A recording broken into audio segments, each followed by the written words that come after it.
Hi, it's me, the editor. You don't really see me on camera too often because I'm editing these videos, but I just wanted to apologize for all of the weird whooshy noises you're going to be hearing.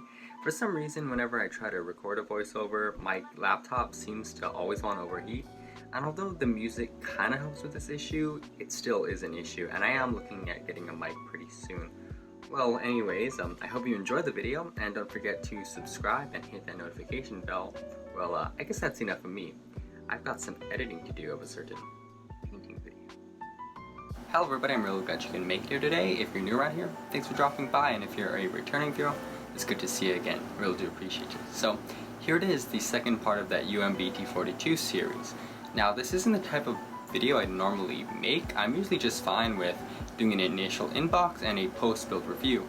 But when I was looking over those sprues, I felt it would be pretty interesting to film the build, and well, let's just say that you'll get to experience this terrible build with me because I'm perfectly serious when I say that this is the worst thing I've built in a while, so let's check it out.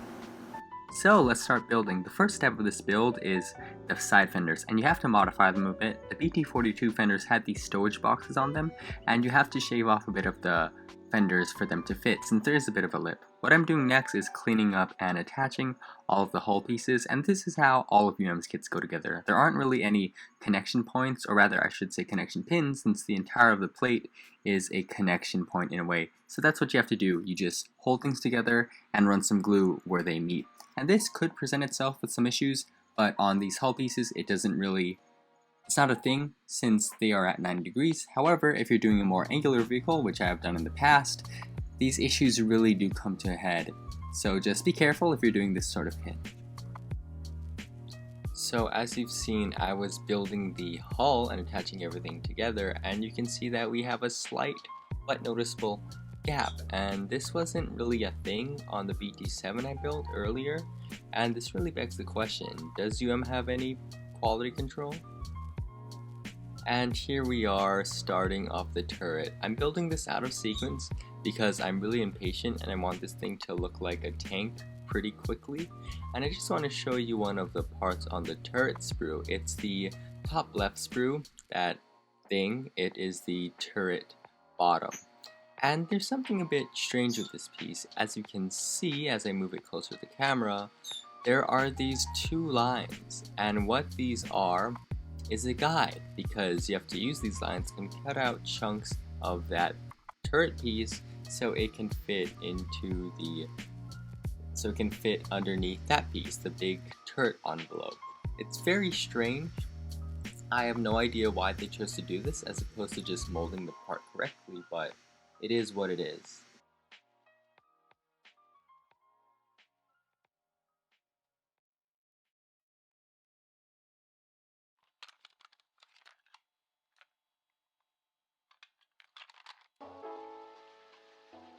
Here is that part has you modify.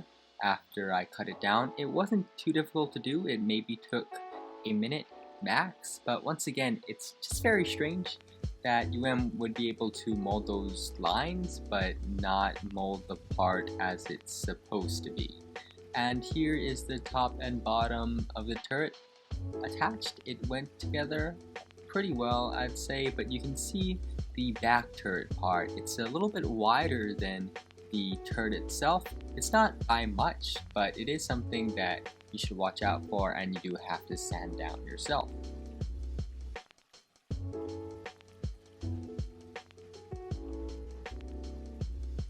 The gun is in the turret, although temporarily. And when I was originally filming this, I wanted to show you that you could sorta depress the gun, although you can't actually due to how it goes into place. It is a very tight fit, a bit too tight. It's almost like the gun wasn't designed to go in the turret, although that's a bit besides the point, isn't it? This tight fit does result in a few unforeseen circumstances, as we'll soon see. After gluing the gun to the turret for real this time, I was pleasantly surprised by a nice little crack growing in the sides of the turret. This is something that I had no idea when it happened, and I thought I could fix this issue by adding the turret cheek armor that the kit provides, and here they are. These things are totally fake. These were never on any BT-42, and not only are they fake, Can we just appreciate the way UM has molded them?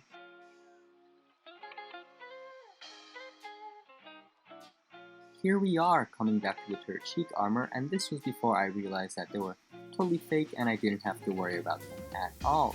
As you can see, I'm pushing them up against the turret itself, and the curves don't really line up. I remember saying to myself at the time, I'm not sure how these would look on the real vehicle, but definitely not like that. How right I was.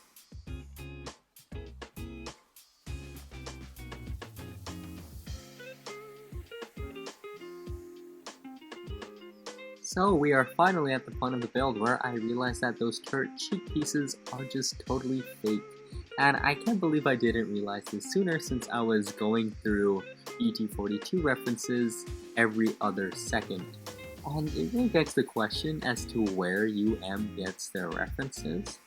I remember breathing a sigh of relief since I didn't have to cut the turret cheek pieces down, since the end of it is pretty much a straight line where the turret has a bit of a curve. You can see where those two plates meet. However, the nightmare regarding the turret was not over. You can see on the bottom of the turret in this shot how there is a strip of white plastic, and that is because the piece that plugs into the turret ring is just wrong. There should be a smooth transition from the turret to the bottom of the turret, I guess you'd say.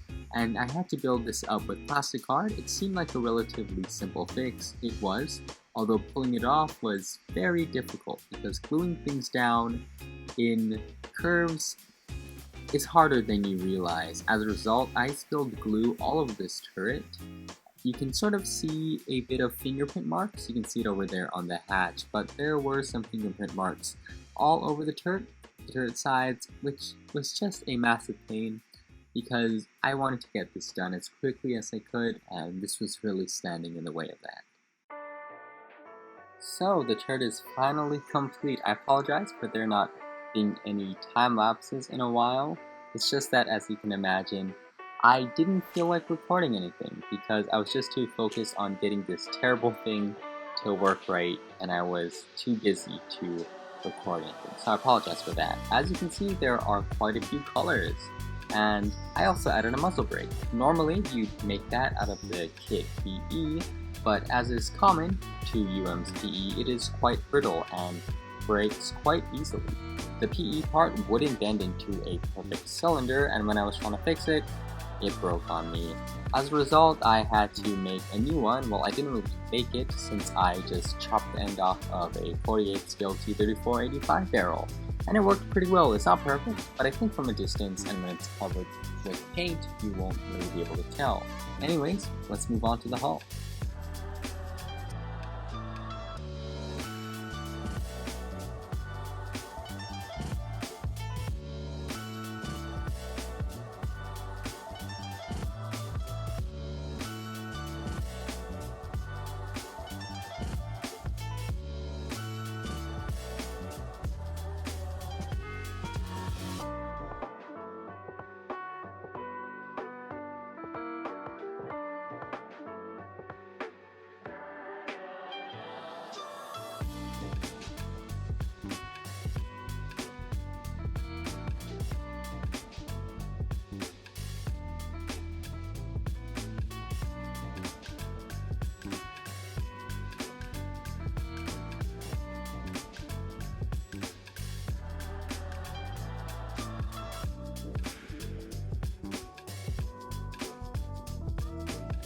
I finally fixed the gap in the back plate out of multiple strips of styrene, and this wasn't an accuracy thing. I don't know why I used multiple strips instead of one big rectangle. I'm sure that I was just spacing out and it was a really dumb decision. I also glued down the engine grill, and one thing I have to point out, even though it didn't snap on me, I did have to cut it down to size. Now this is a problem with all of UM's BT tanks, not just the BT-42.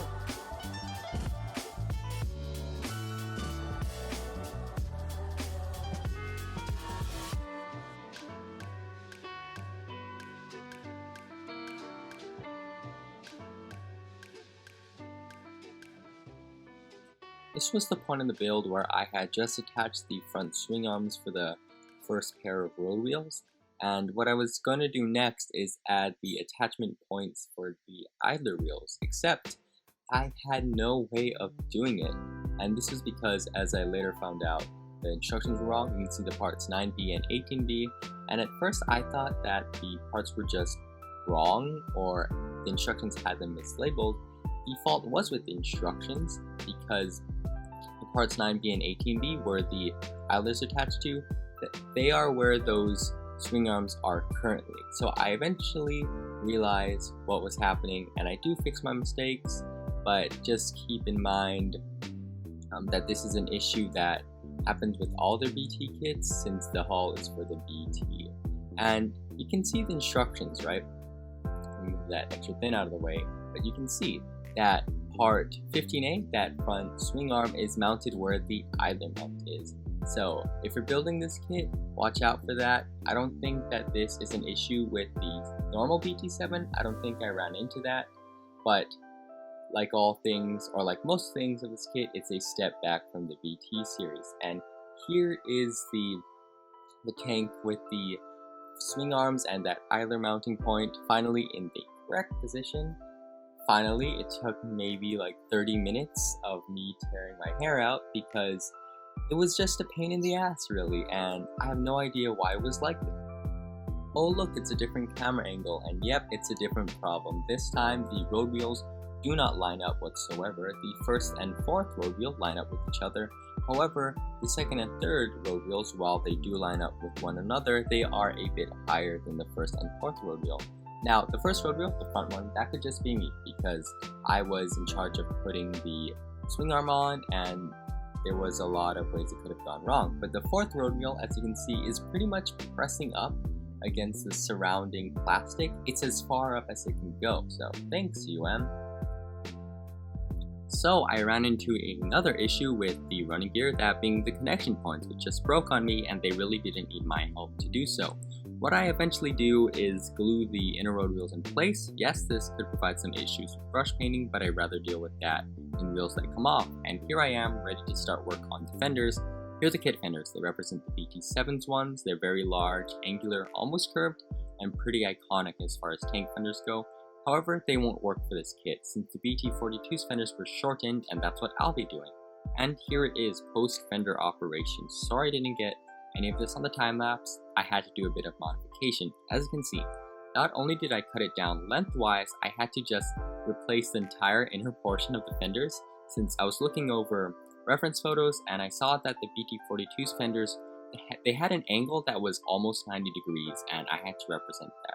Also, the kit fenders, they just hit the photo edge, and I didn't want any of the photo edge to come off. And here's the tank. It's almost done. You can see it. The backplate has been corrected in that terrible segmented thing, and now I have to start part of the build that I am not looking forward to, the tracks, because it definitely has a few problems. So before I start actually building the tracks, I wanted to figure out how I was going to deal with the mismolded track run that I showed in the inbox. And as you can see, I did a bit of math. I was using the instructions as well as counting how many tracks were on the sprue to figure out how much I needed as well as how much was left over. And I eventually found out that I had 6 excess of each link, and that was pretty much just enough to cover the mismolded part. What I'm doing now is just cutting the tracks off the sprue. Very interesting, I know. And I don't really care about sanding the tracks off before I assemble them, since, as you can imagine, it's a lot easier to sand down an entire run of assembled tracks than it is to sand down a small tiny link. And the fact that the BT tracks are just rectangles really helps with that, and I don't really need to do a lot of cleanup after assembling tracks together. What I end up doing is putting the tracks in 2 big cups, and this is something I normally don't do, but since 90% of the track links are these individual pieces, it's something I can afford to do.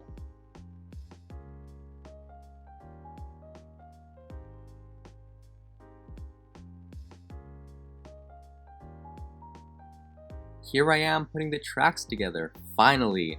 And this method of using the Tamiya tape to hold the tracks together did not work. For 2 reasons, I think. The first one, I think it just had too much tape. As a result, there was just big things of tape just going up and down whenever I would apply the tracks on it. And the second reason, there is excess plastic in the tracks in the exact place where you don't want excess plastic. So you can sort of see it, but when I apply each track, I'm having to go in with some extra thin to soften the joint off, just so I can get the tracks onto each other. Big pain, very tedious, but it works pretty alright. And I have to say though, I do like this type of track. This isn't a reflection on the kit, as you could probably tell, but this is more because of how the tracks were in real life. The BT series tracks, they were pretty much just rectangles. And the only detail on the tracks is in the middle of each link, and it's symmetrical. As a result, you don't have to deal with the issue of wondering whether or not you put the tracks on backwards, which is something you have to deal with. I'd say pretty much 90% of the tracks out there, maybe the World War I French and British stuff don't have this issue, but you know, the majority of tracks do. And I remember running into this issue when I was doing German armor specifically. But here I am, finally attaching the tracks onto the running gear. I have to say, this was a pain. Probably the worst application of tracks I've ever done. And it's because it was impossible, or like really hard to get the tracks to soften. I was using extra thin, it wouldn't soften. Maybe this is because I was using a bunch of extra thin from the very start of attaching the tracks together, but yeah, I couldn't really get this on, and it was pretty difficult to bend it around the drive sprocket and either. However, they are on. As you can see, it's a very tight track, and this was because I managed to take out one excess link, because you know, I needed to save as many links as possible because of that mismolded track run. But as you can see, it's a very tight track. Even though I did have some issues putting it on, I did get it to work, as you can see, and I have it glued to just the outer wheels, which aren't glued to the inner wheels. And hopefully that means I can take the tracks off easily when I paint it, although only time will tell. And here is the tank with both track ones applied. As you can see, the second one is on, finally. It's not perfect, as you can imagine, but I'm glad that my method worked. You can see the two toothed links up there hitting each other. That wasn't supposed to happen on the real vehicle. There's supposed to be a flat link in between each toothed one, but I think that's a relatively minor issue and I could fix that later. But I'm just happy that, you know, my method worked and there's not much left to do before I call this kit done. What I'm doing now is adding some metal texture using Mr. Dissolve Putty and Mr. Surfacer 1500. And I'm just thinning these down with extra thin to make sure that they aren't too lumpy. I want this to be metal texture, not a cast texture. I get that my metal texture might be a bit overscale, but I really just like the technique, and I think UM's plastic is a bit too smooth. Right now what I'm doing is adding the final key detail. It is the mounting bracket for the front headlights. And I do end up breaking one, but let's just say that it's battle damage. I did find that the brackets, they sort of hit the front tow hooks. I don't know how it is on the actual vehicle, but that's definitely how it is in this kit.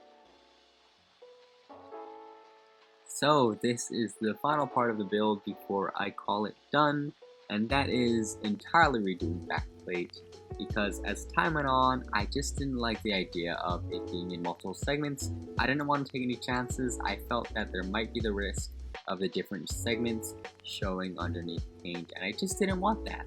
This was, I want to say, one of the most, if not the most, stressful parts of this build. Not because it was hard, it was because the tank was pretty much done at this point.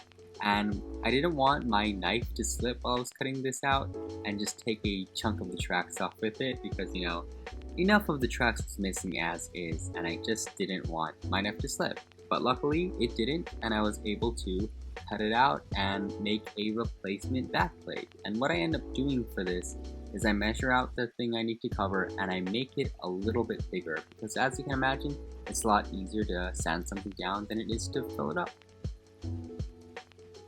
So here's the completed kit with a few modifications, which you've just seen over the past 20 minutes. And there are so many things wrong with this kit, it's kind of insane. If we're just talking BT-42 stuff, we have the fake turret cheek pieces that don't even fit to the turret if you choose to add them. We have the crack in the turret itself.